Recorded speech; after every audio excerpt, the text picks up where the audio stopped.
Attraction and admiration to beauty is one of the common human behavior. Based on this idea, beauty pageant has been gaining a lot of attention worldwide.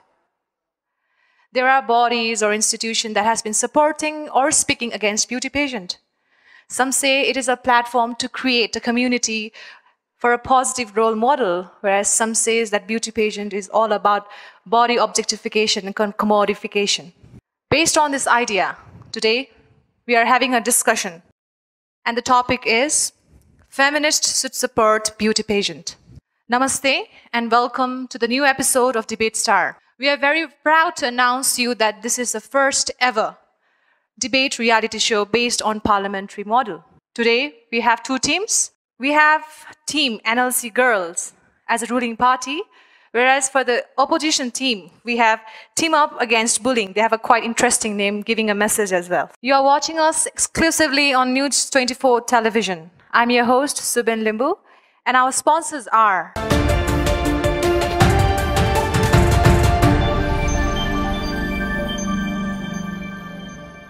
Welcome back to the new episode of Education Park Presents Debate Star.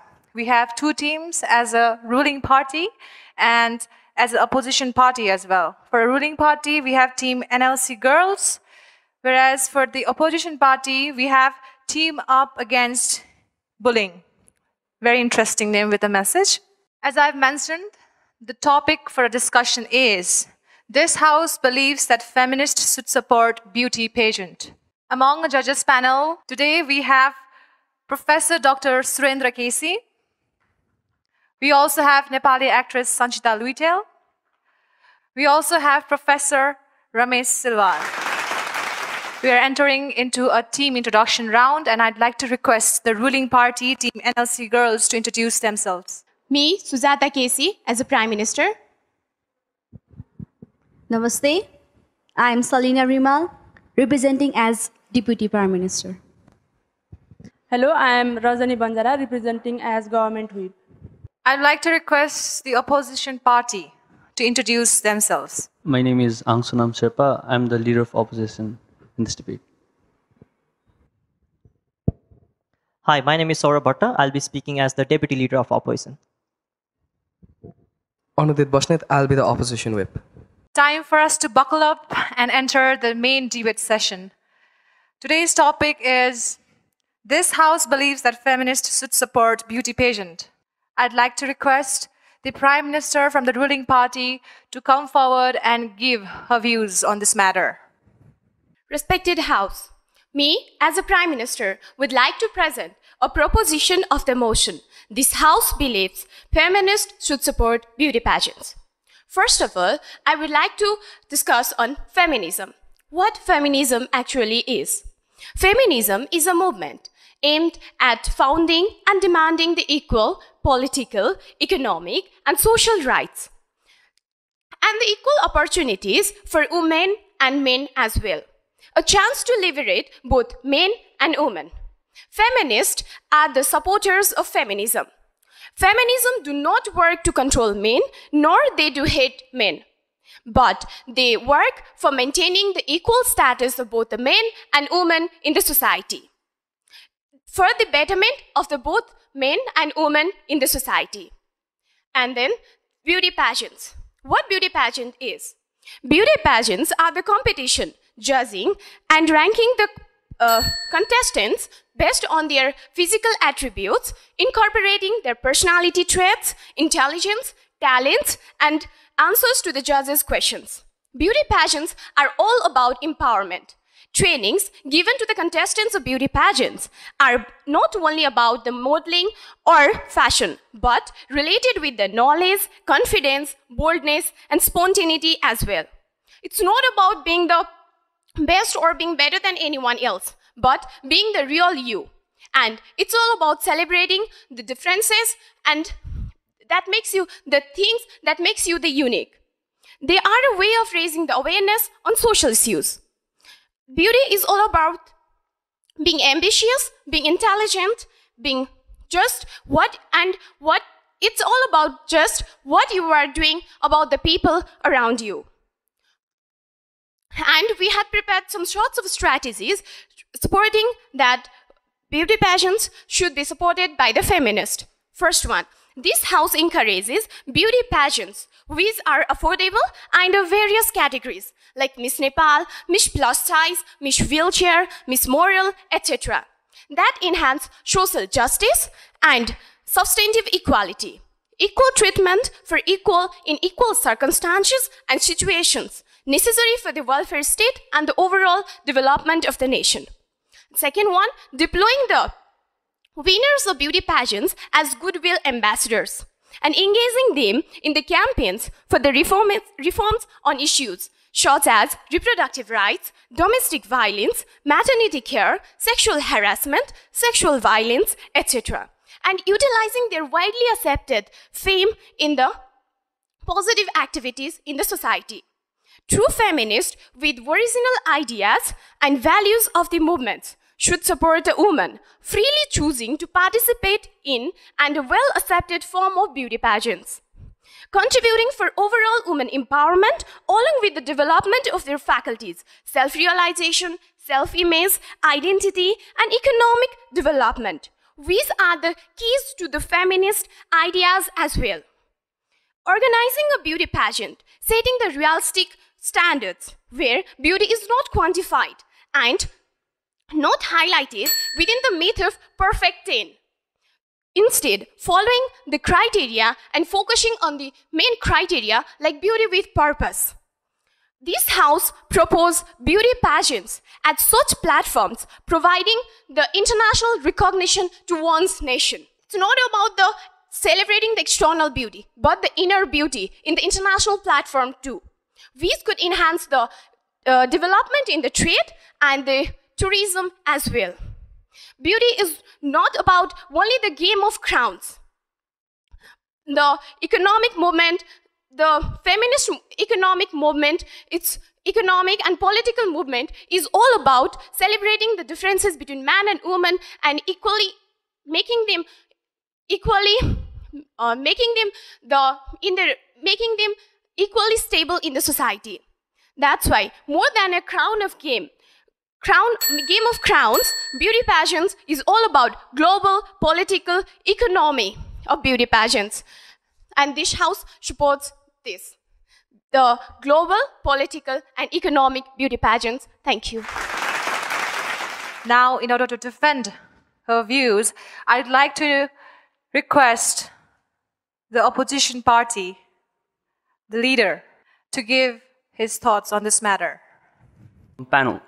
When a particular activity like a beauty pageant oftentimes emphasizes different kind of societal beauty standards that oppresses and secludes a lot of people in the society, especially young women and young boys as well, we think that is actively harmful and the feminist movement should be against these kind of beauty pageants. But who are these feminists we're talking about, right? These kind of feminists are individuals who care about the overall society, who also cares about the underprivileged woman as much as it does the privileged woman. It also is extremely inclusive when it comes to talking about different kind of problems that not only people of privileged background face, but women of underprivileged background face as well. These kind of movement is focused on making the lives of a majority of women in the society better off by making them free of different kind of restrictions that patriarchal restrictions create. And one of the examples is a beauty standard as well.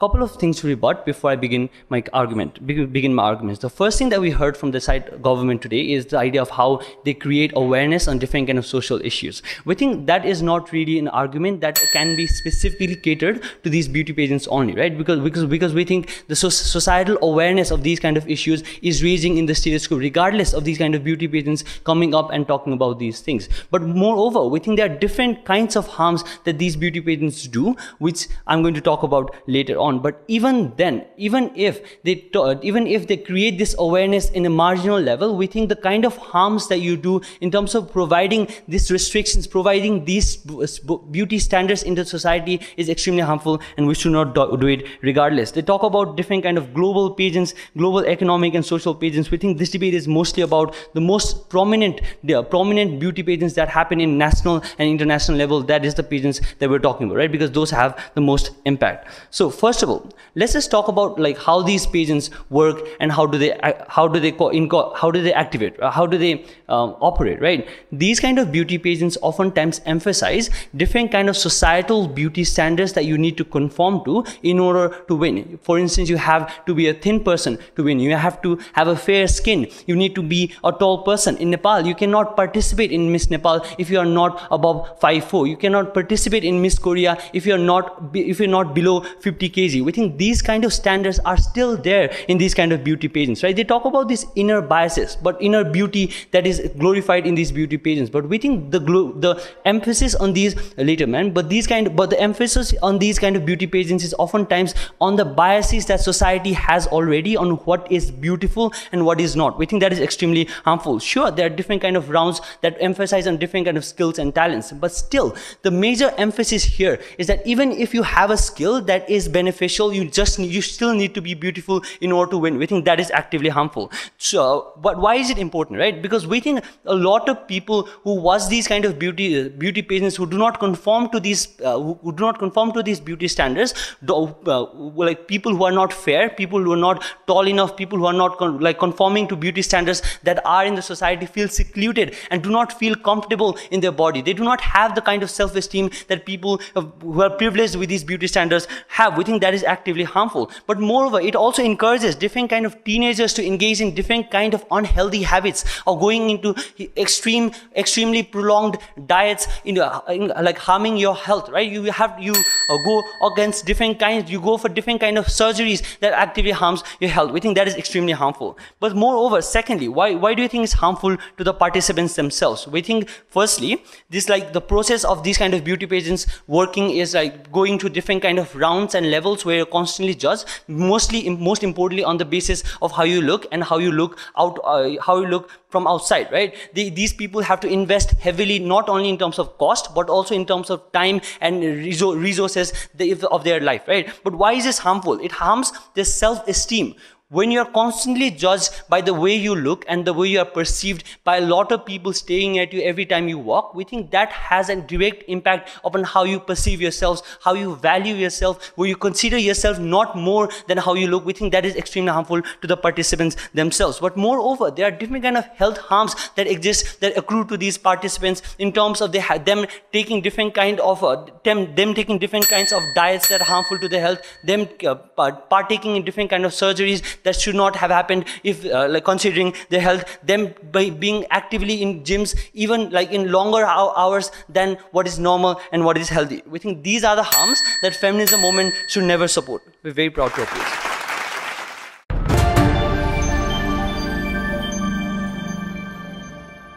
Now let's hear what our ruling parties has to say, and I'd like to introduce and request Deputy Prime Minister to give her thoughts on this matter. Respected panel of judges and my opponent, I would like to go directly to the points that my opponent leader put on. He talked about how physical appearance matter in the beauty pageant, but I would like to give an example about the Miss Beautiful Moral, which was done by Saudi Arabia. There, judges don't care about the physical figure. They were whole covered, where the idea of the Miss Beauty pageant was only to measure the contestant commitment towards the Islamic moral. And also, I would like to add an example that Nate Fager, who was Miss Universe of 2017, she also fought for the kidnappers, and she was also there for the she was also there to fight with the American army regarding the platform where the kidnappers were not able to be discovered. So here, many of the Miss Nepals, Miss Universe, Miss World has already participated in many kinds of things which are far better than only the physical appearance. Outer beauty is just the skin deep, but the real beauty lies inside you, and they have just figured out this code in their life. And as our Prime Minister has already illustrated that we are against this narrow standard of beauty, where we have already illustrated about the Miss Plus Size, where there is Mrs. Nepal as well. So where there is no certain criteria where you need to go and you just need to be beautiful. And there is an example that Miss Khana has won Miss World. He talked about the fairness. We looking at the Miss Khana, she is not fair enough comparing to the Miss America or others, but still she won the beauty pageant. So there is no certain kind of mislead or certain kind of narrow standard things in beauty pageant. Feminists believe that there will be no dominance, there will be equality, freedom of choices, freedom of interested. So regarding this, there is a freedom of choice, freedom of interest. Coming out of the four walls of the house is the freedom of choice and interest to a woman. So a woman is already out of the house, and which the feminists really wanted. So this is something feminists always supported the worldwide. Talking about the liberal feminists has always been there to support women in every kind, equal to the men. So if any of the women come out of her house and go beyond that territory and go worldwide to supporting her country, then there will be something which people did not even think of. And talking about the Miss, there is also the master world. Then there is nothing like patriarchal society. There is the master world. So what? You will say master world is a dominating phase of matriarchal? No, there is nothing point like that. So I would like to add one example that being a feminist, the Garden magazine has discovered that Miss Universe 2014 has currently has been invited to talk about world peace. So there is a lot and lots of field that a beauty pageant cover. It is not just limited within a small point. Miss Spain Universe 2018, Angelia Poise became first transgender woman to ever compete in the pageant. This shows how broad is the beauty contest, and this is what a feminist always wanted. So, more than just the game of crowns, this house supports global political, economic of beauty pageant, and we are always against a narrow standard of beauty. That's why the government is raising orientation for in the affordable price, so that the private sector, whatever the economic problem was, that will not come again. And we had also raised awareness and awareness program and addressing a thing like sexual violence and everything. So there is not just about beauty, that is not just about what we have pointed out right here. Now let's hear what opposition party has to say. I would like to introduce and request Deputy Leader to give his thoughts in this matter. Ladies and gentlemen, at this point, it's important to note that beauty pageants are exclusionary at its core. A very important question to ask in this debate at this point is how would a child, a girl child that is watching beauty pageant would perceive the society and would perceive her futuristic expectations and the perception of acceptance in the society. Because that child in a Miss Nepal competition or a Miss US competition will never see a differently able person participating in that competition. That child will never see an acid victim participating in that competition. Sure, the proposition side would like us to believe that there are different kind of genres of these competitions. For example, like Mrs. Ghana or Master World. But the question to ask is, do these programs really have that much of an outreach as compared to other programs like Miss Universe or like Miss World, who are the gateway through like Miss Nepal or the Miss US, right? We argue under our side of the house that is, even if these individuals are talented, because these individuals have been succumbed into restrictions of conventional notion of beauty standards that have been taught by the society. That is, you have to be 5'4" in order to participate in this event. That is, I as a girl child who is 5'1" will believe that I can never be like these individuals, who would believe that I would never be accepted like these individuals or be appreciated in order to represent my nation as Nepal like these individuals. We think that's the point where you reduce this individual's self-esteem reaching, we think that's the point where you tell these individuals that you are not good enough as compared to other people that have the kind of beauty standards that you do not have in the currently in the society. Modern beauty pageants are massively exclusionary. Furthermore, restrictions include that if you are wearing a tattoo, you're not allowed to participate. That is extremely harmful. That is to say that you as a woman have to follow these kind of lifestyles. You as a woman have to follow these kind of structures and behavioral patterns in order to be accepted into a beauty pageant, in order to represent your nation, that you all should have the right to claim your own. If I as a woman want to wear a tattoo, or if I as a woman am 5'2", or if I as a woman am not young, I cannot participate in these beauty pageants. It is massively exclusionary. Furthermore, it's absolutely expensive as well. That is why the participation in beauty pageants among individuals across economic lines that are marginally poor is very, very low. This is evidently seen in countries like the US. It's also evidently seen in countries like that of ours. Furthermore, it's also very important to note that it massively breeds individual choices, because it tells them that this is exactly the kind of structure, this is exactly the kind of diet, this is exactly the kind of physical attribute that you need to follow. Even if you're a great singer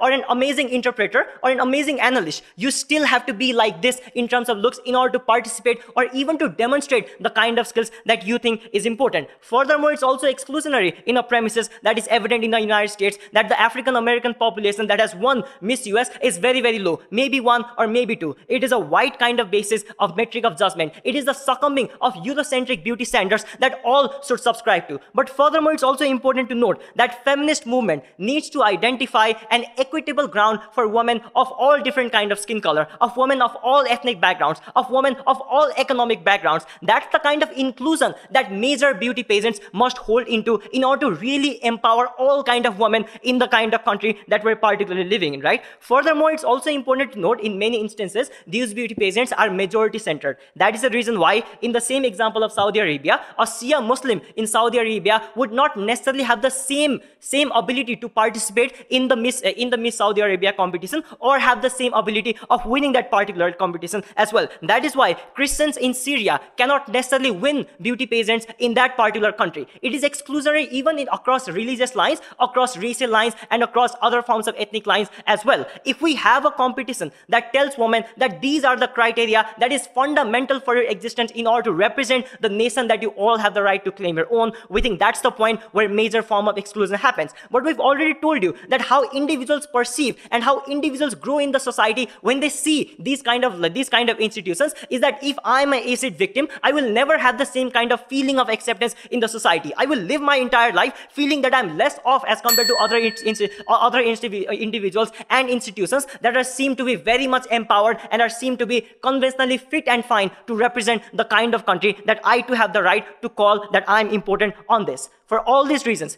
beauty pageants are exclusionary, beauty pageants cater to the majority, and beauty pageants do not necessarily serve the interest of wider range of women that we all would want to empower as feminist movement. And for all of these reasons, we're very proud to oppose. I'd like to request from the ruling party to give her thoughts whether feminists should support beauty pageant. Respected judges, I'd like to point out that we have already included all those questions raised by the opposition in our strategy and policy. They have talked about differently able people, about their participation in the beauty pageants, but we have set such a large criteria that all the people are included, all the women are included in beauty pageants like Miss Plus Size, Miss Wheelchair. I think they are differently able and they are participating in the particular wheelchair, Miss Wheelchair contest. So it's not the point that we have certain standard criteria. We are repeatedly saying that we are against the strict standards of beauty pageants, and we have inclusion of every woman having every ability and skin color, as they are repeatedly pointing out about the skin color. We have an example of Ghana as already stated, and being an example is also a great thing to such a great international forum. I'd like to make this house clear that we are providing same things that feminists have long been fighting for. We ensure equality, women's economic liberation. women's empowerment and self-confidence, and every opportunity to develop their overall personality through beauty pageants. They learn communication skills, they learn to be self-confident, and moreover, they are representing themselves in an international forum or a national forum and are talking about their talking about their own experiences. Historically, we have seen women limited within the kitchen and four walls of the house, and now women are representing their whole nation and its status its status in beauty pageants is itself most significant point. Isn't it a great achievement in feminist movement that a lady who used to be in the kitchen is now representing her nation and aiding to her nation's economic development? If there is a wound in a finger, then we need to cure that finger. If we cut the whole finger, then our whole body would suffer. So I request opponents to cure the wound, and we are talking about such cure in the beauty pageants. As they are talking about the patriarchal extension and patriarchal things in feminist beauty pageants, law is also attributed as a product of patriarchy to suit and fulfill their own interest. Does any feminist deny equality of men and women in law? No, they will not. So the whole structure of the society is patriarchal, but even though we need to find some space for ourselves, for the feminists, in the structure created by patriarchal views, and we need to establish our thoughts. Now I'd like to call upon the opposing wimp and to share his views in his defense. Irony is, they say that they actually stand against beauty pageants that has restriction. Note that in the status quo, every sort of beauty pageant has got restriction in and itself. That is to say, either they generally propose a world where there is no beauty pageant available in the very first place. They actually decide to have this debate in a utopia, a modern day utopia that doesn't exist in the status quo, that doesn't exist practically. But secondly, they also have to say that they have to find this space among patriarchal values. Note that, once again, this type of the type of beauty pageants that we are having in the society is actually a derivative of Miss USA, which was actually started by a guy, P.T. Burman, in the very first place. They actually tend to skew this motion by saying it is something that is actually done by females, where it is not. It was actually started for men to satisfy the pleasure in the very first place. What is the thing or the metric of judgment that we have in this debate? Firstly, on the idea of principle, and there are two clashes in this debate, which I'll be clarifying later. A clash on empowerment and a clash on inclusiveness and the idea of beauty. But before that, how do we win the clash of principle in the very first place? We argue that in the modern day society, that is the 21st century feminism is actually centered around a general principle of inclusiveness. Inclusiveness in every sort of standards, inclusiveness to every sort of female in the society. That means feminism in today's status quo doesn't necessarily stand for the things that they want to be. Feminism extremely stands for things like actually providing solace or a voice for other women in the society. The moment these beauty pageants are actually constantly working as a barrier to these women, we proudly do not support beauty pageants at any cost. The moment that they do not provide any sort of counter narrative whatsoever to the general idea of actual feminism in this debate is the moment where they lose the principal clash in the very first place. On offside, we gave you four things. First, the perception of child in the society. 2, restrictions that are inflicted in these pageants. 3, the minorities and how they're excluded to huge extent. And 4thly, the self-esteem and why are beauty standards coercive, to which we have never heard a sufficient amount of mechanism or rebuttals in the very first place as to which you can credit them in the very first place. They have not actually fulfilled the heart of the debate, but they argue on two stances. That is to say, empowerment and idea of beauty and inclusiveness. Firstly, on the idea of empowerment, they only say that idea of empowerment generally happens in the world because females are going to work for variety of social awareness. The only mechanism or example behind this was the beauty for purpose idea that they bring. Note that the actual type of empowerment that is happening in the society, or the type of voices that are raised by women in the society, are done by other entities better. Meaning to say, where have you actually seen a beauty pageant model actually working in huge scale for the development of the society in the very first place? They firstly try to settle themselves up in entities like Bollywood and Hollywood, then only work for the betterment of the society. Meaning to say, the moment that they only provide one mechanism to social change, they lose this clash in the very first. But then they again tell that, oh wow, how once a Miss Universe was actually called to speak for world peace in the very first. Note that Malala Yousafzai did that when she was only 13 without even winning a beauty pageant. Meaning that people like Anuradha Koirala and Malala Yousafzai are doing better works in actually catering to these women in the very first. And these type of women who cater for these sort of females are the ones who actively advocate against beauty pageants also in the very first. They win that they lose that clash in that premise. But secondly, they give us this beautiful idea of inner beauty. Well, that might actually sound beautiful coming out from their mouth, but note, if actually inner beauty and stuff like that existed in the perception of beauty pageants, why have we not ever seen an acid victim win a beauty pageant in the very first place? Why do these beauty pageants have got so many metrics? This is a contradiction in their case. They say that there are a variety of metrics of beauty pageants. That is, say there is Miss Black America, Miss Differently Able America, and stuff like that. If the idea was of inner beauty, there would only be one beauty pageant in the entire globe. This is a contradiction that is present in their case. They do not win this clash whatsoever. But then again, they talk about ideas of inclusiveness that are exclusive to their side. That doesn't happen. Why? Because they only give out examples of Saudi Arabia and how generally women were actually crowned without looking at their face. But they do not answer the fundamental question in this debate, that why cannot a Shia Muslim actually win, or a Shia woman actually win beauty pageants in Saudi Arabia, because of the active Sunni domination happening in these sort of things. Why do not these beauty pageants cater to this sort of violence in the very first place? And secondly, they extremely cleverly cherry-pick example of how once Ghana had got a black woman win Miss World. The mechanism was Ghana is a black race dominant country, meaning that it was the stereotypical beauty that won Ghana a Miss World representation. But on the other note, the fundamental question that they had to answer is, why in the history have we only seen one African American win Miss United States throughout the history that has ranged from 1927 to till date? That is the question that they have never answered in this debate. Team opposition proudly wins this. Very proud to oppose.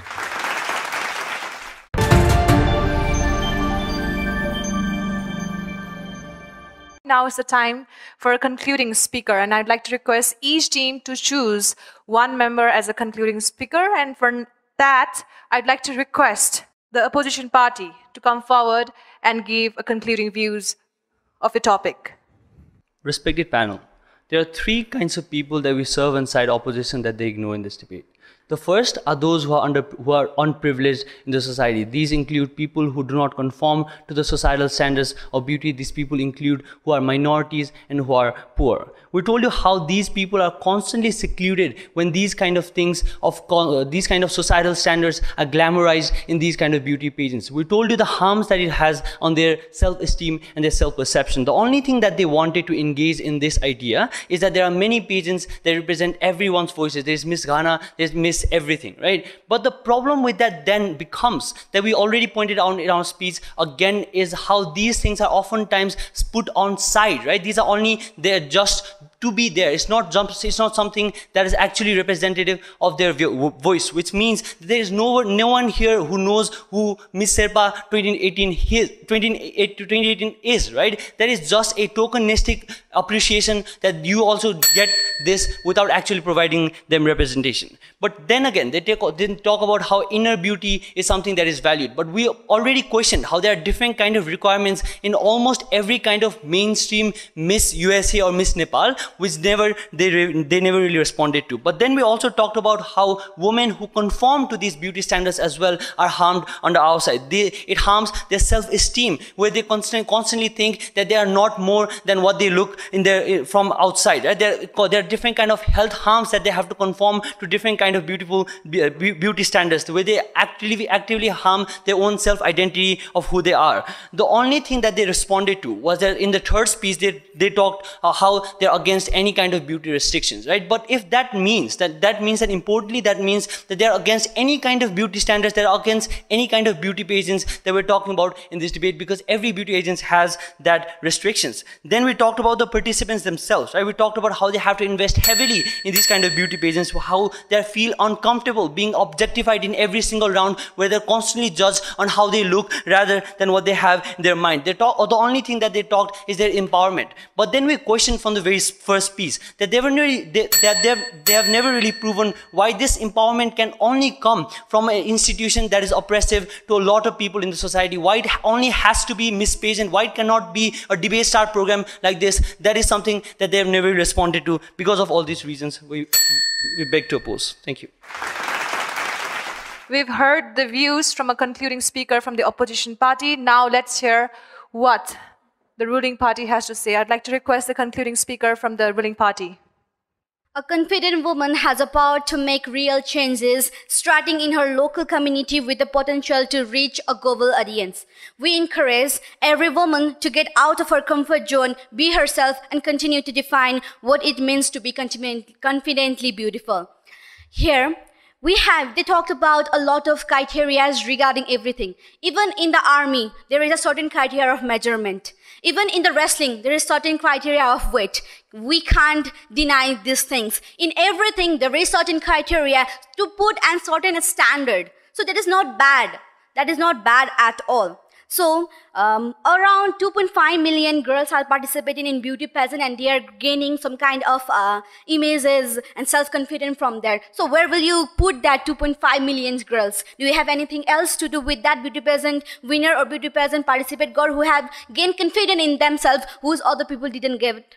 And along with that, we know the history of Nepal. The history of Miss Nepal was not too long. There was certain kind of demotivation factor as well. There was certain kind of strike against that. But still, we are here. We are rising Miss Nepal again and again. Why? Because that is only the platform. We have seen very clearly that we are reflecting Nepal in the world.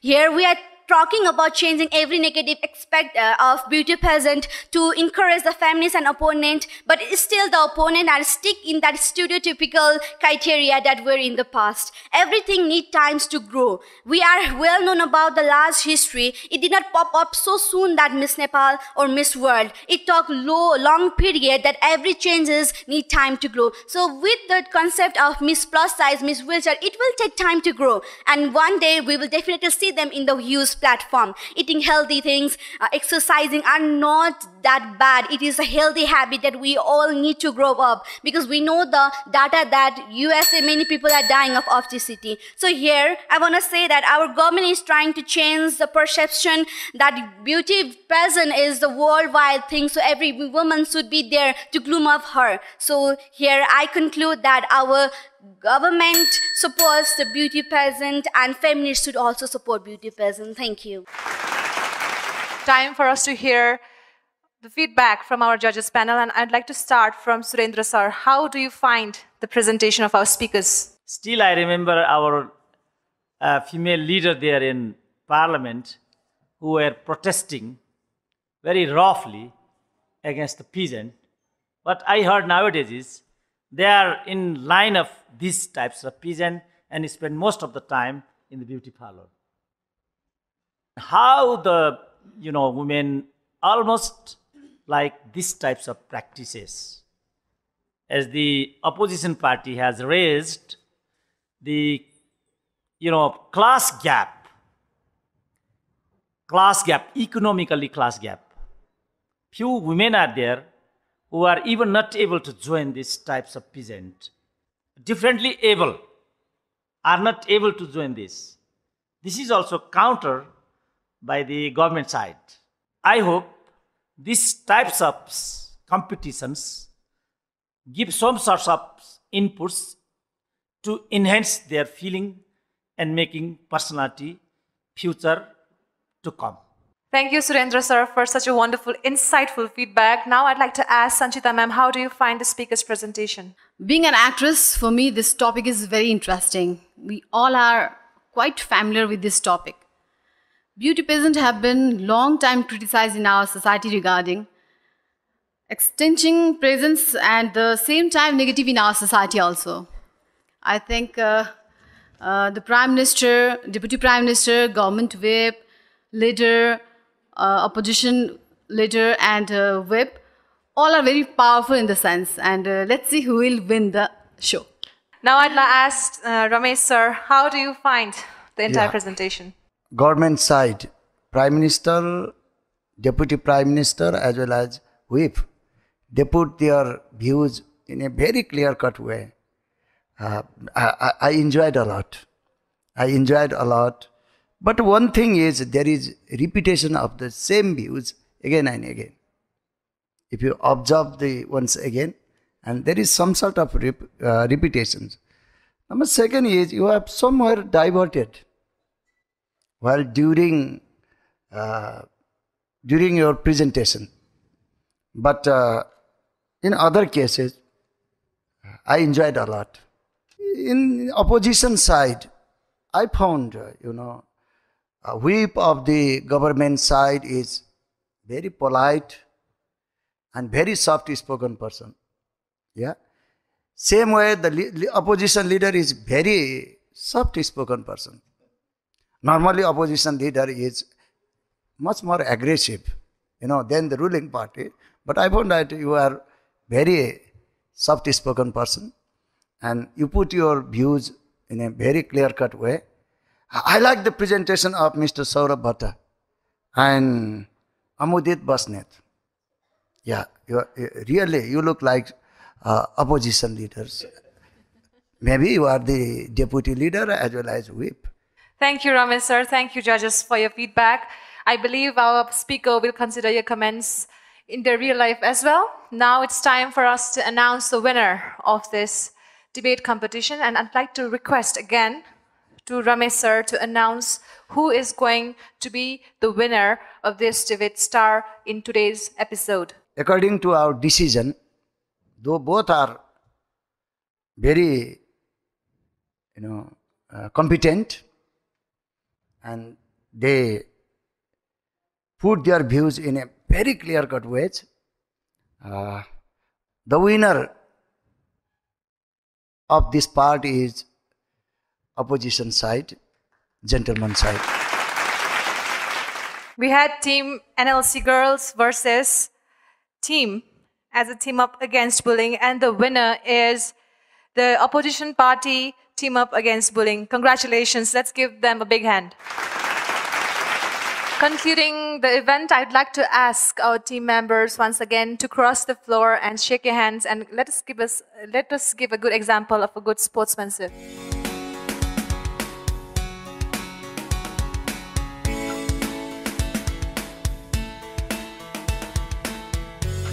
We are at the end of this episode of Debate Star, and I'd like to thank our judges for your valuable time and to the speaker as well for your participation.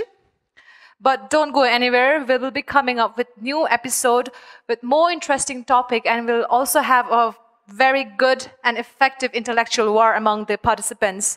So keep on watching and stay tuned for next Debate Star episode. Title sponsor, Education Park, in association with Mercy Education, powered by OS Studies, IELTS partner, British Council. Brought to you by Golden Gate International College, Maple International Education. Main sponsor, SIEC. Sponsors, METS International Education and Visa Services, The Next Education Consultancy, Scope Student Services, Professional Education Consultancy, Cambridge Institute of Technology. Banking partner, Everest Bank Limited. Co-sponsors, Oasis Career Advisor, supported by Hisan.